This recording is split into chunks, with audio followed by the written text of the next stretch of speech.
This is FNX.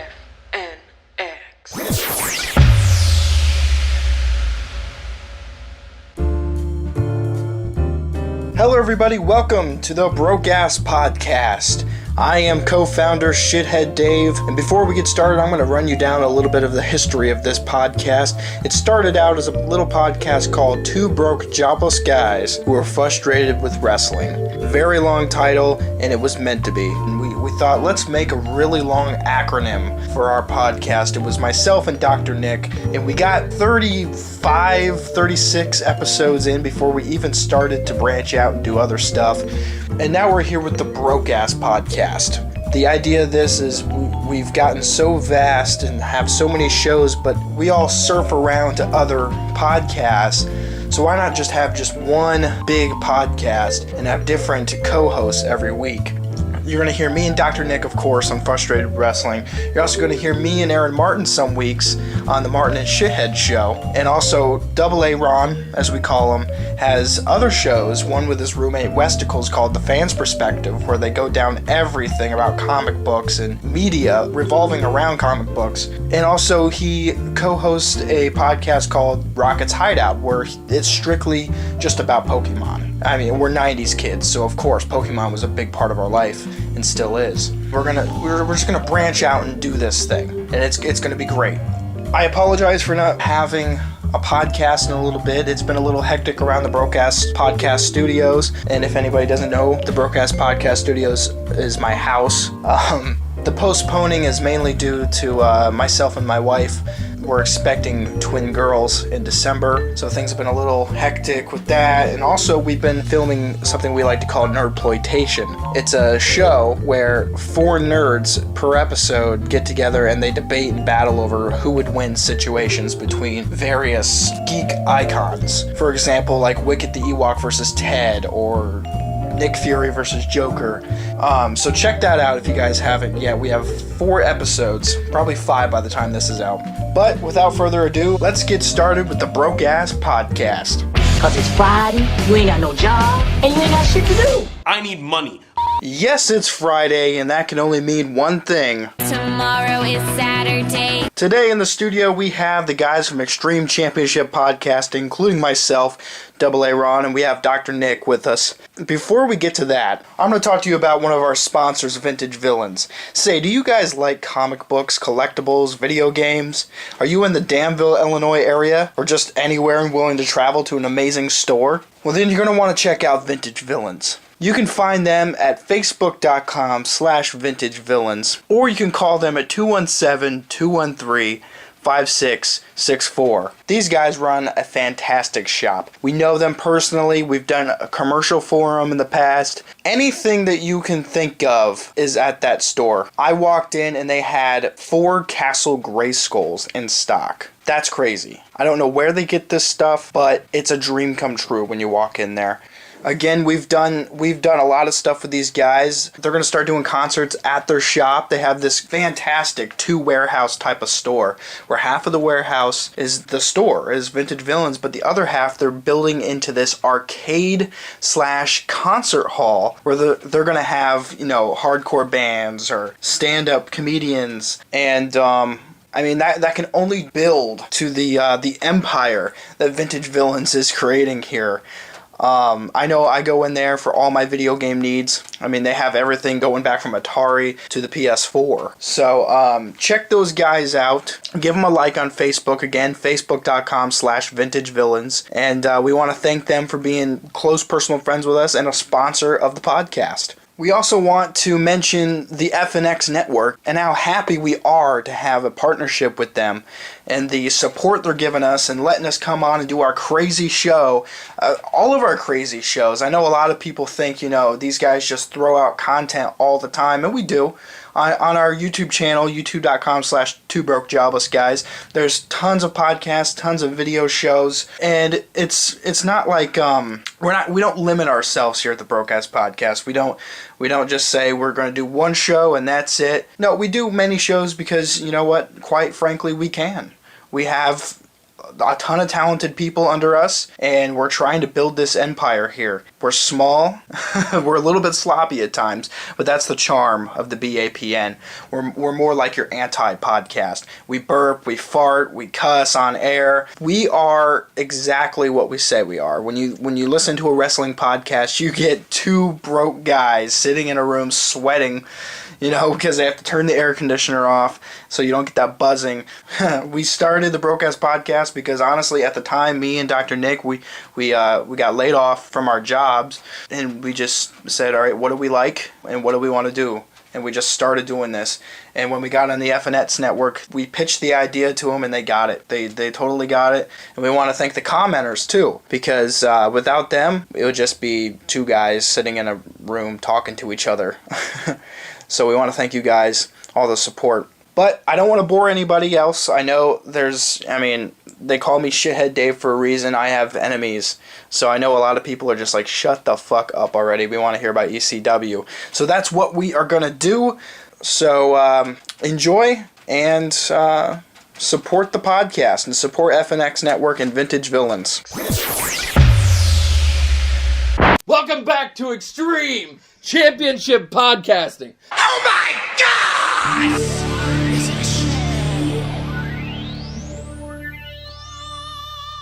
I am the whole fucking podcast. I am the Double A Ron. I am Mr. Shithead Dave. And I am Todd Gordon. And we hate this stinking network. How dare you? What are we talking about? But in all seriousness, we are talking today on ECP, the second edition. We're going to talk about our favorite ECW matches. I'll go first. Rob Van Dam versus Jerry Lynn, Living Dangerously, 99. The one where Jerry Lynn got knocked out? Or 98. Or knocked himself that was out, Hardcore Heaven. Oh, okay. I mean, I guess I could say any of their matches, but...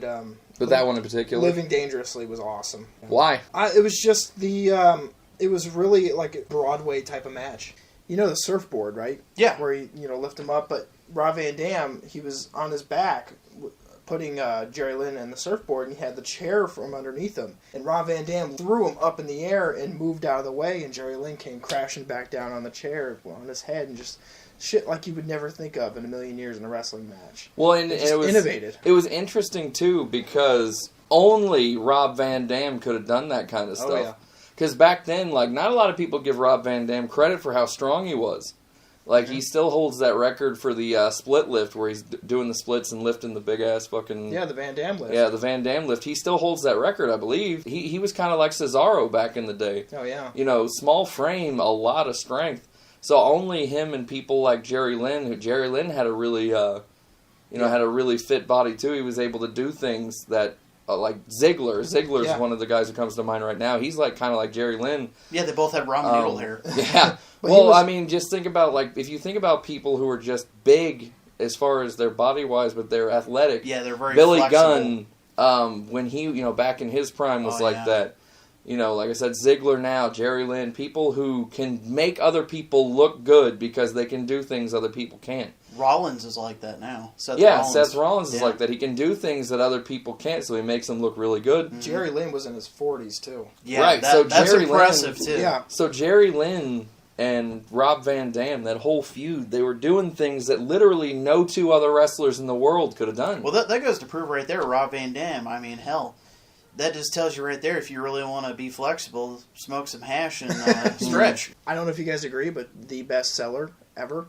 Yeah, because, there's guys that, they would sell, and you'd be like, oh, yeah, that was impressive. And then he would sell something, and be like, ooh. Yeah, that's where the folded up like an accordion line comes from, Yeah, because, you think he legit about died. Eddie Guerrero was good at that, too. Yeah, especially his, the monkey flip into the ropes. Yeah. That was great.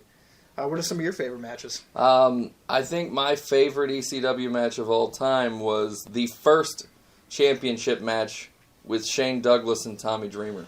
When was that? But it was when Tommy Dreamer went after the title and I believe it was Shane Douglas. But their match was so pure. I think I might remember that. It was so pure of a wrestling match. Like, in ECW, you didn't get a whole lot of it. But not only was it that, but, I mean, they were doing some, like, not as bad as Dreamer Raven. No, but, yeah, I yeah, mean, they were those are doing some some good pretty ones. heinous shit to each other. But the match was constructed so well that it almost felt like I was watching one of the other Feds when I watched that match. I'd have to say, there's so many good matches, but one of, my favorite would probably be involved with, like, because of Bam Bam Bigelow being such a big guy and Taz being such a big guy. He was a small, Yeah. big guy. When small I guy. first thought of the idea, when I first, heard that the match was announced, I'm like, okay, this is going to be interesting. You got the innovator of the suplex here, and then you got Bam Bam Bigelow, who's been around the business, and done a lot. I'm like, okay, let's see what they're going to do here. They made it such a competitive match because both of them were able to, pull off moves that you don't see of guys that size. And then the backwards bump through the mat, I was like, holy shit. Yeah. And then you brought up that they did that another time on the stage where he went Yeah. through it. Living Dangerously, I think the same... 97, I think that was. Or 98, 97. I think it was the same card of Van Dam and Lynn. Yeah. It was, yeah. The main event, they went through the ring. They went through the ring. One of them, they went through the stage, the entrance Yeah. ramp. Asbury Park, New Jersey Yep. was the first one. And then in Dayton, Ohio, at Heatwave, they went through the ramp. Yeah, Heatwave. Yeah. I was such a fan of Bam Bam because he just has that overall size. Something about ECW made him stick out for some reason. I think it was the work he put in. I mean, Yeah. we talked about this on our last podcast. It was a he better put in work so much work for ECW. The cool thing about it was he wasn't a newbie. He'd been around for a Yeah. while, so for a guy to come in that cared so much about ECW and put in such good matches, it was like, wow, this guy who, what was he, almost 500 pounds? In the WWF, I think he was like 350 or something like that, around that mark. I don't know exactly how much he was in ECW. I know he was heavier, but I don't think it was by that gross of an amount. No. I don't think he ever almost hit 500. He was never really fat. 400s. He was always built. There's a lot of guys in ECW that had good matches that are forever forgotten about because they're known as blood and guts, like Balls Mahoney. He had a Yeah. good match with Rob Van Dam at Anarchy Rules 99. I mean, Balls Mahoney is an actual wrestler, but he just got overshadowed. Yeah. Guys like Masato Tanaka. Well, Masato Tanaka was a Japanese superstar. Showed Before up in he the showed up States. in the States as in ECW, he was a superstar over there. He was almost to the level of being like their Hulk Hogan. He was huge. Oh, yeah. I mean, he never got to do the cool things like take on Ric Flair or anything like that. No. But Right. well, I mean, I'm sure I haven't seen the guy's matchography or anything, but I'm sure that he took on big names. But Well, even Mike Awesome came from Japan. Yeah. A lot of people don't. Mike Awesome Remember. was severely underrated. The Yeah. guy was 6'5", 6'6". He was huge. He was looked at by everyone until he went to WCW, and I mean, he got the job at WCW because of ECW, but then they just gave him a shitty gimmick. He's that 70s guy. That guy was diving over the top rope, like he was doing Undertaker kind of stuff. Like he Yeah. could have been a real influential big guy. They just never gave him Yeah. the shot. But when he went to WCW, look what happened though. I mean, Kevin Nash was running the show. Kevin Nash was the only big guy that he cared about. Kevin Nash was booking. Well, look at guys that had good matches but were overlooked when they left too. Chris Candido. I think Chris Candido is excellent. I mean, Speaking of matches, Chris Candido had a match with Taz. Not one of the squash matches where Taz came out and beat the hell out of him. I mean, they had a pure wrestling match. November to Remember. And I remember that. It Yeah. was really good. I mean, Candido was taking Taz to the limits. And Taz, his whole gimmick was, survive if I let you. Chris Candido was taking him to the limits. So Yeah, that- basically they beat the crap out of each other. Taz had great matches with almost everybody. I remember he took Devon Dudley to a main event. Yeah. Well, I'm glad they finally let him away from the Tasmaniac bullshit. Yeah. They finally let him be who he was. All thanks to Paul Heyman, because right now MMA is really hot, and it's like a given. Yep. But back in 1995, MMA was like, what the hell is that? It was MMA very- back then was a one day tournament, like the UFC. It was called King of the It Cage. was human cockfighting, really. Yeah. The UFC was, you take a bunch of people and you have one big tournament, no time limits, you just fight barehanded until you finally have a winner. Yeah. You know, and that's, it was human cockfighting, pretty Yeah. much. That's what it was. And there was no money in it. If Paul didn't see the money in MMA, we wouldn't have had Taz. No. Because even Taz said, and I forgot what DVD it was, he was explaining the Tasmaniac, and he's like, dude, it was 92, you had to have a gimmick to get a job. Yep. And that's the only reason why I did it. Well, it's like when they used to have Sabu strapped to the gurney. Yeah. Well, they used to bring him out. It was gimmick. Mhm. They didn't need Of course it. it was gimmick. They didn't need it, but they did it. It worked, though. Yeah, it did. It worked. It did. Sabu had some good matches. Well, pick a match with Pick a Sabu. match? That guy, well, I'm just saying that, Yeah. The Terry Funk, I mean, the barbed wire yeah, match. Wire Sabu, match, yeah. Terry Funk, Sabu Taz. Woo, yeah. Any Sabu Taz match you can put in my favorite category. What about matches that never happened? Sabu Raven. Never happened. No. Only in TNA, but like Yeah. in ECW, that never happened. No. And that would have been excellent. That would have been off the wall crazy. You know what I would love to see? Now, correct me if I'm wrong. Did Cactus Jack ever have matches with Rob Van Dam? No. I didn't think so. No, they were Because too- wasn't he gone by that time? Wasn't No, he? they were there. It was just Cactus was more of like a Sandman, Sabu type guy, Okay. and Rob Van Dam was, Because they could have had Well, some he was a kick-ass tag team matches. guy back then. yeah. They could it have was- had some awesome matches. That would have been cool. The Well, you Sam- put Cactus Jack with anybody, and it's a good. I Right. mean, like Yeah. I remember early, like WCW, Cactus Jack was having good matches with like Vader and Sting. And He was Yeah. the number 2 guy. He Yeah, was he good. was. He was Yeah. good. Yeah. But ECW, another favorite match of mine, and I think it's strictly for the jaw dropping. I can't believe that just fucking happened. But it was the Dudley Boys taking on Spike Dudley and New Jack. Oh yeah, with the dive. I mean, the Yeah. dive. Yeah, the dive. If you don't know what the dive is, basically, all right. So set the scene for you. This is in the entranceway to a This looks like a stadium entranceway. There's 2 tables set up. On each of those tables is Bubba Ray and Devon Dudley, and they're laying there. They've just been through a grueling match. New Jack and Spike Dudley go on top of this entranceway.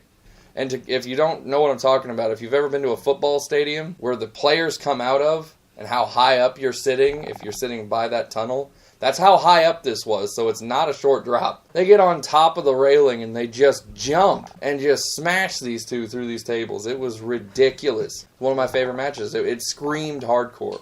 The match that As much as I hate the guy, somebody who was a frequent Sandman villain, shall we say, Just Incredible Yeah. had a couple of matches. I hate the guy, don't get me wrong. I never liked him as a wrestler. I never liked his character, never liked his gimmick. But there were a couple of matches he had with Dreamer that were really, really good. You know, I'm going to agree with you. I hate him too. how about I'm gonna agree with you, I hate him too. Yeah, Here's he one did to throw have some out good there. How about matches, though. Steve Carino? Steve Carino is like incredibly underrated. Yeah. I mean, he's like the king of juicing. Yeah. Dude, like his matches with Tajiri, Dusty Rhodes, his infamous bull rope match. hmm Dude was nuts, man. Yeah. He got a name for himself.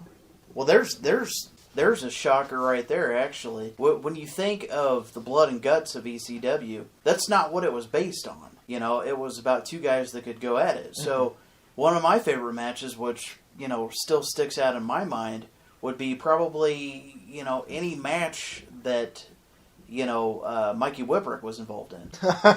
I Double like... A Ron. I doesn't like, Mikey I Whipwreck. like Mikey Whipwreck because it allowed people to see, especially when they put him with Cactus and they won the tag titles, Huh? That was an epic promo. Where he's like, Yeah, but they we're didn't- gonna die! Cactus Jack was dragging him to the ring. Like, that was retarded. It was entertaining. Oh What my do you guys God. think about like late ECW? Because a lot of people are like, oh, their roster late are we sucked, talking? They got it. Yeah, got you it. talking about like late 2000 when like everybody Yeah, left? 2000, 2001. They Well, had who was left? They had Jerry Lynn. They had the FBI. They had Super Crazy, which Oh, so they Ron's not too crazy about. was yeah. Not super crazy about Super Crazy. was dude still in the FBI? The guy that we know on the Independents? Tracy Smothers. Yeah, was he still part of that? There you go, right there. No. Tracy Smothers. Let's talk about him. Tracy Smothers. He had good matches, Yeah, but he was comedy in ECW. but he could still whoop somebody's ass. But yeah, late 2000, 2001, I think they had some incredible matches. Unfortunately, Well, for what most they of them- had, yeah. Yeah. Most of them weren't seen because they lost their network by then. This just shows the endurance. How long did Rob Van Dam hold the television title? 23 months. Yeah. Yeah. That's was crazy. Wasn't he the longest holder of that damn title? Mm-hmm. The only reason why he gave it up was because he injured himself Broke his ankle. and he thought he was going to be gone longer than what he thought. Well, they stripped him of the title because he broke his ankle. Yeah. Doing a baseball slide to Rhino. Yeah. Well, who was it that did one and passed out? Somebody did a baseball slide and knocked themselves out. I don't know. It was on one of the hardcore TVs. It might have Really? been Jerry Lynn. He was like knocking Somebody himself out like all the time. legit did a baseball slide and then like I just don't knocked know. himself out, and the ref had to like check him, and then to cover it up, the other guy dragged him out of the ring and like tried to revive him. I think it might have. Rob Van Dam, Jerry Lynn, right? I think it might have been. Hardcore Heaven 99. I think because I know after the match that later on in a documentary he was talking about getting knocked out, and he's like, "So what do you remember about the match?" The end. Yeah. He's like, "I remember 1, 2, 3, and I woke up pretty much." Yeah, that might have been the Jerry Lynn match because there was a point in that where you can actually see it if you watch it. Jerry Lynn gets knocked out, and their lights are on, no one's home. well, and He was on the apron. he was getting deadlifted the entire match by Rob Van Dam. He was on the apron. He woke up, like, at the end of the match, he woke up and Rob Van Dam's like, finally, you're awake, let's fucking finish this shit. Yeah. Like, Yeah. Yeah, I think Jerry Lynn was on the apron on the outside, and Van Dam was doing his side kick.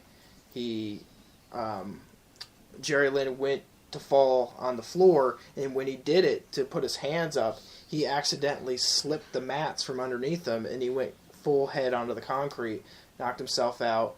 Van Dam went to go pick him up. He's like, "Oh, this dude's dead." Yeah. yeah. So we kicked him a couple times, went in the ring, did a couple poses, waited for him to wake up a bit, and then just finished the match. Mm-hmm. It was insane. Speaking of knockouts, though, I think it was Heatwave or whatever, the Bam Bam and Taz knocked himself out. Yeah, I remember because that. when he went for the Tazplex from the ramp to the He hit his head. to the floor, he hit his head on the guardrail and knocked himself silly. Yep. He was knocked out for half that match. Bam Bam fell on, like, 8 crowd members. Yeah. Like, Yeah. Yeah. that was ridiculous. Like, Bam Bam was like, Sorry. no, those guys didn't move. No. The crowd was like, the No, rest they're of the just like, crowd, "Whoa." the rest of the crowd around them moved. Those, like, 7 or 8 people were just watching him like, oh, he's going to fall on us. Yeah.